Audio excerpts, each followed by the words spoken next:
कोमल को अपने काले रंग के लिए ससुराल वालों के ताने सुनने पड़ते थे। उसकी जेठानी प्रीति का रंग गोरा था, इसलिए सब उसकी तारीफ करते थे। प्रीति बहू, सारी साड़ियाँ बहुत सुंदर हैं और तुम तो जो भी रंग पहनोगी वही रंग तुम पर अच्छा लगेगा। तुम्हारे गोरे रंग पर तो सारे रंग खिलते हैं। तो और क्या, शशि भी तो देखने में गोरा और सुंदर है, बिल्कुल ननद जी पर गया है। माँ जी, ये मैंने साड़ी सोची थी कल शशि भैया की बारात में पहनने के लिए। अरे बहू, तुम कुछ भी पहनो, तुम्हारे काले रंग में तो सब रंग मिलकर एक से हो जाते हैं। कपड़े तो प्रीति बहू पर जचते हैं, कुछ भी पहने सबसे अलग ही लगती है। कलावती की ये बात सुनकर कोमल दुखी हो जाती है और अपने कमरे में आकर रोने लगती है। कलावती की आदत थी, वो अपनी बड़ी बहू प्रीति और कोमल दोनों में ही फर्क करती थी और इस बात से कोमल हमेशा दुखी रहती थी। अगर मेरा रंग काला है इसमें मेरी क्या गलती है? मैंने कभी भी इस घर की अच्छी बहू होने में कोई भी कसर नहीं छोड़ी। उसके बाद भी प्रीति भाभी को इतना सम्मान मिलता है और मुझे इतना नीचा दिखाया जाता है। अगले दिन सब शादी में पहुंचते हैं। प्रीति भाभी, मेरी एक हेल्प करो।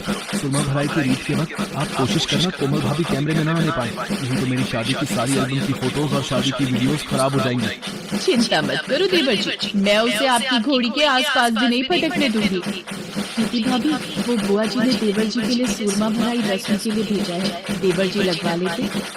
प्रीति भाभी, मेरे लिए जरा एक गिलास पानी मंगवा देते। कोमल, जरा देवर जी के लिए एक गिलास पानी ले आओ। कोमल को पानी लेने भेजकर प्रीति बारात की भीड़ में रस्म पूरी करके सब रिश्तेदारों के साथ फोटो खिंचवाती है। इतनी देर में कोमल आ जाता है और उसकी आंखें आंसुओं से भर आती है। मेरे पैर में थोड़ा दर्द है, मैं बारात के साथ चल नहीं पाऊंगी। मैं सोच रही थी गाड़ी में बैठ जाती हूँ। कोमल अपने आंसुओं को छुपाए गाड़ी में बैठ जाती है।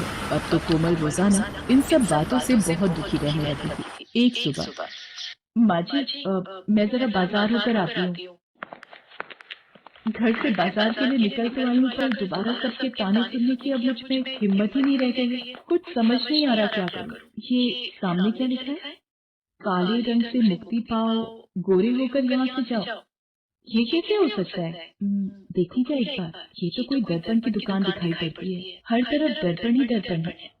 आओ, माया की पोछानी मेरे काले रूप रंग का मजाक उड़ाती है। मैं तंग आ गई हूँ, मुझे भी सुंदर और गोरा रूप चाहिए, मेरी मदद करो।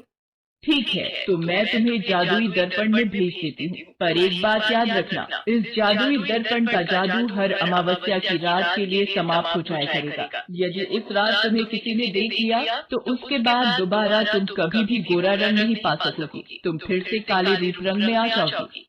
माया कोमल को जादुई दर्पण के अंदर भेज देती है और कुछ देर बाद वो उसे वापस बुलाती है और देखते ही देखते कोमल का काला रंग गायब हो जाता है और कोमल गोरे रंग की बन जाती है। ये मैं हूँ? मुझे तो यकीन ही नहीं हो रहा है, मैं इतनी सुंदर बन गई। अब तो मेरा मुकाबला कोई नहीं कर पाएगा। सासू माँ और जेठानी की तो देखती रह जाएंगी। आपका बहुत बहुत धन्यवाद माया जी, मैं आपका ये एहसान कभी नहीं भूलूंगी। माया के जादुई दर्पण से गोरा रंग रूप पाकर कोमल बहुत खुश हो जाती है। सारे मोहल्ले वाले भी उसे देखकर हैरान रह जाते हैं। ये कलावती जी की बहू कोमल है ना? ये सुंदर कैसे बन गई? इसका रंग तो बहुत काला था, पर ये तो बहुत ही गोरी हो गई, जैसे अभी दूध से नहाकर आई है।